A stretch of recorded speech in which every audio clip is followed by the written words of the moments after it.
Assalamu alaikum and hi friends, welcome to my kitchen by Fasa. எல்லாரும் நலமா இருப்பீங்கன்னு நினைக்கிறேன். இன்னொரு vlogல எல்லாரையும் சந்திக்கிறதுல சந்தோஷம். வீடியோ பார்க்க முந்தி கட்டாயம் சேனலை சப்ஸ்கிரைப் பண்ணிவிட்டு கிட்டேக்கிற பெல் அடையாளத்தை அழுத்தி அதில் ஆல் அப்படின்ற அந்த ஆப்ஷனையும் அழுத்திக்கோங்க.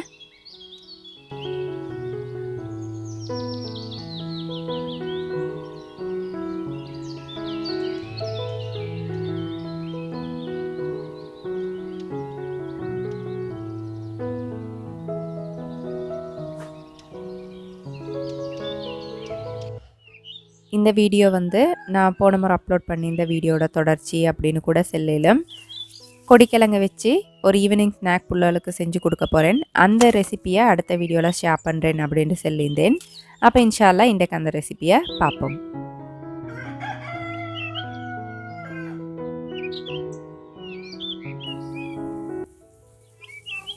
இதை வச்சு டீ குடிக்கிறதுக்கு ஒரு முறுக்கு மாதிரி அப்படி செய்வோம் அப்படின்னு தான் இந்த கிழங்கை நல்லா கழுவி இந்த கிழங்கு நல்லா வேகிற வரைக்கும் அவிச்சு எடுத்துக்கணும். உங்களுக்கு இந்த கிழங்கு கிடைக்கல அப்படின்னாலும், உங்களுக்கு இந்த கிழங்கு வச்சு செய்கிறதுக்கு விருப்பம் இல்லை அப்படின்னாலும் தாராளமாக உருளைக்கிழங்கு பயன்படுத்தி செஞ்சுக்கோங்க.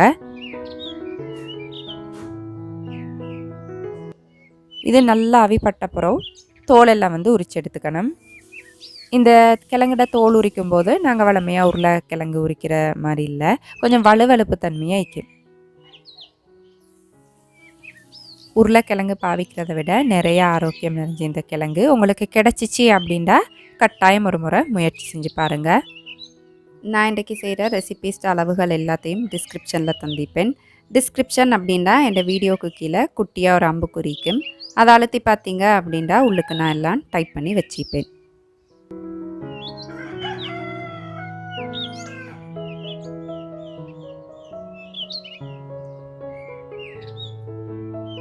இப்போ இந்த கிழங்கை சின்ன சின்னதாக கட் பண்ணி மிக்சியில் போட்டு நல்லா அரைச்சி எடுத்துடணும். துண்டுகள் ஒன்றும் இல்லாமல் நல்லா அரைச்சி எடுத்துடணும். மிக்சியில் இல்லை அப்படின்னா உரலை போட்டு இடிச்சு எடுக்கலும், அப்படி இல்லாட்டி அம்மியில் வச்சும் அரைச்சி எடுத்துக்கலும். அரைக்கும்போது கொஞ்சம் தண்ணி சேர்த்து அரைச்சிக்கோங்க.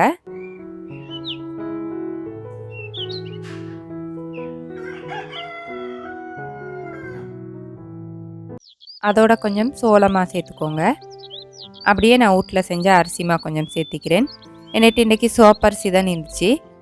சோப்பரிசிமா நீங்கள் தாராளமாக வெள்ளரிசிமா பயன்படுத்திலும் தேவையான அளவு உப்பு சேர்த்துக்கோங்க. சேர்த்து நல்லா பரட்டி விட்டுட்டு ரொட்டி பதம் வார வரைக்கும் தண்ணி ஊற்றி நல்லா பிணைஞ்செடுத்துடணும். நீத்துறாமல் தண்ணி கூடிராமல் கணக்காக ரொட்டி சுடுவோம் இல்லையா, அந்த பதம் வார வரைக்கும் நல்லா பிசைஞ்செடுத்துடணும்.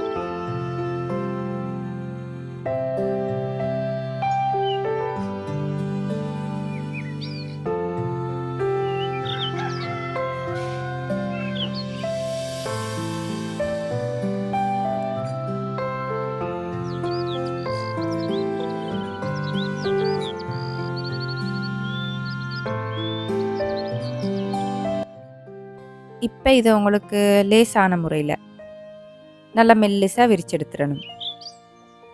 உங்களுக்கு உங்களோட ஒர்க் ஏரியாவில் போட்டு நல்லா மெல்லிசாக விரிச்சு எடுத்துக்கோ மேலும், அப்படி இல்லாட்டி இப்படி பொலித்தீன் பயன்படுத்தி விரிச்சு எடுத்துக்கோ மேலும். உங்களுக்கு எது லேசோ அந்த மாதிரி உருட்டி எடுத்துக்கலும். ஆனால் நீங்கள் எவ்வளோ மெல்லிசாக உருட்டுறீங்களோ அந்தளவுக்கு இந்த சிப்ஸ் பார்த்தா நல்லா மெல்லிசாய்க்கும், நல்லா கிறிஸ்பியாக மொறுமொருண்டு நல்லா மெல்லிசாய்க்கும். இப்போ ஒரு ஃபோக் கரண்டி, முள்ளு கரண்டி வச்சு இப்படி குத்தி விட்டுறணும். அப்புறம் உங்களுக்கு தேவையான சைஸில் ஒரு மூடி வச்சு இப்போ நான் காட்டுற மாதிரி கட் பண்ணி எடுத்துக்கணும்.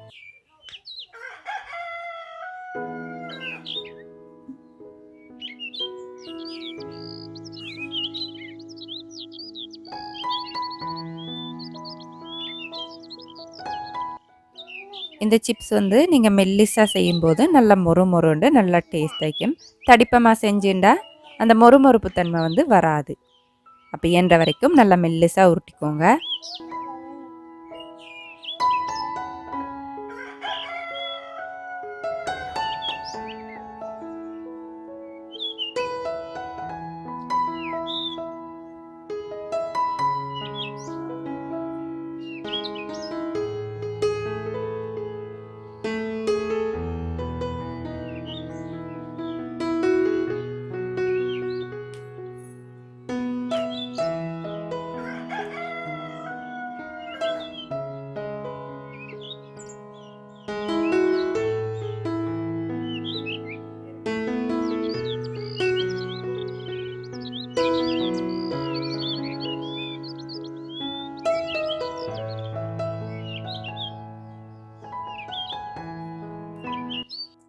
எல்லாத்தையும் செஞ்சு முடித்த பிறகு அளவான நெருப்பில் நல்ல பொன்னிறம் ஆகிற வரைக்கும் 2 சைடும் மாற்றி மாற்றி போட்டு பொரிச்சு எடுத்துடணும்.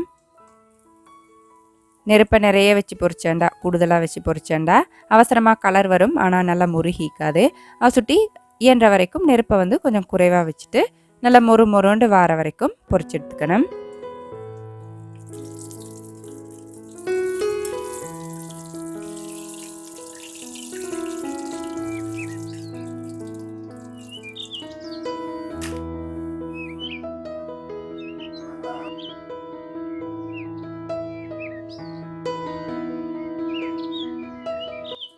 இப்போ தேவையான அளவு உப்பு, கொச்சிக்கத்தூள் போட்டு நல்லா பெரட்டி எடுத்துட்ட அப்படின்னா டீ குடிக்கிறதுக்கு நல்ல ஒரு ஆரோக்கியமான ஒரு ஈவினிங் ஸ்நாக்காக இருக்கும்.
இன்றைக்கு காலையில் என்ன பண்ணிட்டிருக்கிறேன் அப்படின்னா, இயற்கையான முறையில் எந்த ரசாயன பயன்பாடும் இல்லாமல் வீட்டிலே கலர் பண்ணிக்கலாம் அப்படின்னு தான் பீட்ரூட்டை துருவிட்டிக்கிறேன். இதை வச்சு பிள்ளைகளுக்கு விருப்பமான கப் கேக்கும் அதுக்கு மேலே இந்த கலரை போட்டு க்ரீமும் வச்சு கொடுக்க போகிறேன். நாங்கள் கடைகளில் வாங்குகிற பெரும்பாலான ஃபுட் கலரிங்ஸில் வந்துட்டு இந்த கெமிக்கல்ஸ் ரசாயனங்கள் வந்து நிறைய சேர்த்திப்பாங்க. அப்போ அப்படி ஒன்றும் இல்லாமல் வீட்டிலே நாங்கள் ஆரோக்கியமாக ஃபுட் கலரிங் எங்களோட மரக்கறிகளை வச்சு எங்களுக்கு செஞ்சுக்கலாம். அதில் உண்டாதான் நான் இந்த பீட்ரூட் வச்சு இன்றைக்கு உங்களுக்கு செஞ்சு காட்ட போகிறேன். இப்போ நல்லா துருவின பிறகு மிக்சி ஜாரில் தேவையான அளவு தண்ணி கொஞ்சமாக சேர்த்துட்டு நல்லா அரைச்சி எடுத்துடணும். தண்ணி வந்து நிறைய சேர்க்க வேண்டிய அவசியம் இல்லை, அரைப்படுறதுக்கு தேவையாக கொஞ்சமாக சேர்த்துக்கோங்க.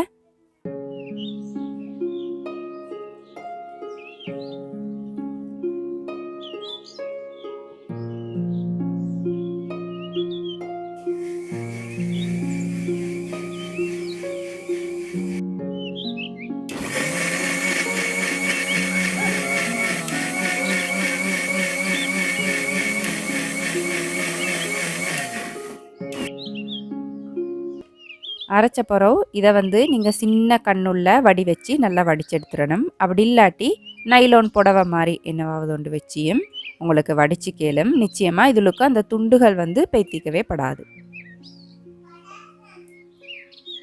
இப்போ உயர்ந்த பட்சம் மேக்சிமம் உங்களுக்கு எவ்வளோ இதுலேருந்து சாறு எடுக்கலுமோ எல்லாத்தையும் நல்லா புளிஞ்செடுத்துருங்க.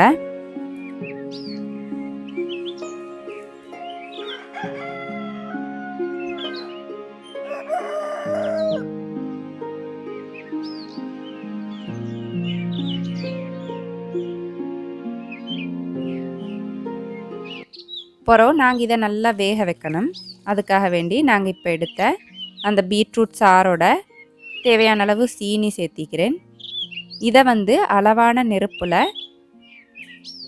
நூல் பதம் அப்படின்னு சொல்லுவோம் இல்லையா, அப்படி இல்லாட்டி ஒரு கம்பி பதம் அப்படின்ட்டு அது வரைக்கும் நல்லா காய்ச்சி எடுத்துக்கணும். இப்படி காய்ச்சும் போது இந்த பீட்ரூட் அந்த பச்சை வாசனை வந்து நாங்கள் செய்கிற ஸ்வீட்ஸில் வந்துட்டு வராது. அதோட வந்து நிறைய நாளைக்கு சீனி சேர்த்து பாகா காய்ச்சிறதால நிறைய நாளைக்கு எங்களுக்கு ஸ்டோர் பண்ணி வைக்கலும். நெருப்பு அளவாக வச்சுட்டு அந்த பதம் வர வரைக்கும் காய்ச்சி எடுத்துக்கோங்க.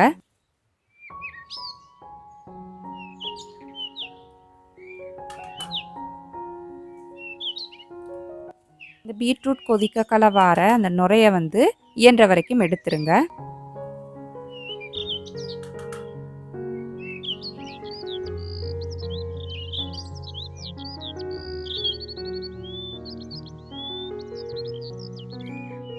இப்போ நான் காட்டுற இந்த பதம் வந்த பிறகு உடனே நீங்கள் நெருப்புலேருந்து எடுத்து வச்சிடணும். எடுத்து வச்சுட்டு இந்த பாகு கட்டியாகிராம வைக்கிறதுக்கு தேவையான அளவு தேசிக்காய் புளி சேர்த்துட்டு நல்லா கலந்துட்டு இதை ஆற விட்டுறணும்.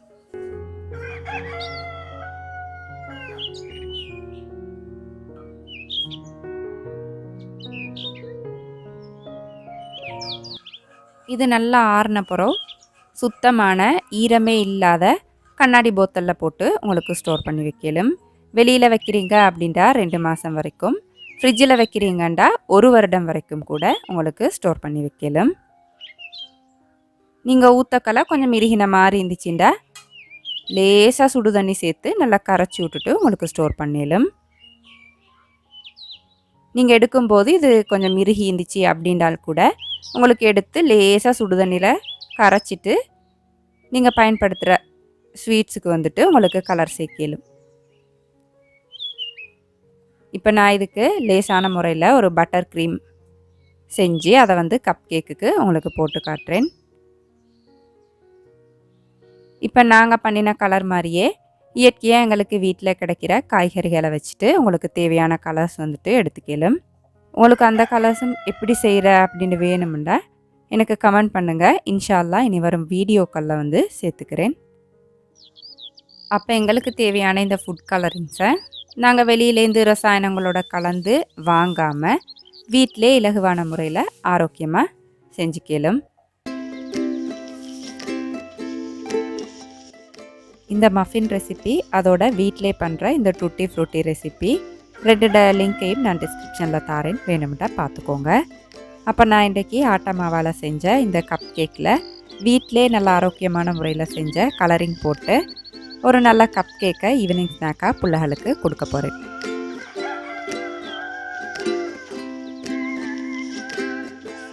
இந்த வீடியோ உங்களுக்கு சுவாரஸ்யமாக இருந்திருக்கும் அப்படின்னு நினைக்கிறேன். ஸோ லைக் பண்ணுங்கள், ஃப்ரெண்ட்ஸ் அண்ட் ஃபேமிலி கூட ஷேர் பண்ணிவிட்டு மறக்காமல் சேனலை சப்ஸ்கிரைப் பண்ணிக்கோங்க. அளவாக சாப்பிடுங்க, அந்த அளவில் ஆரோக்கியத்தை அதிகமாக சேர்த்துருங்க. வாழ்க வளமுடன். தேங்க்ஸ் ஃபார் வாட்சிங்.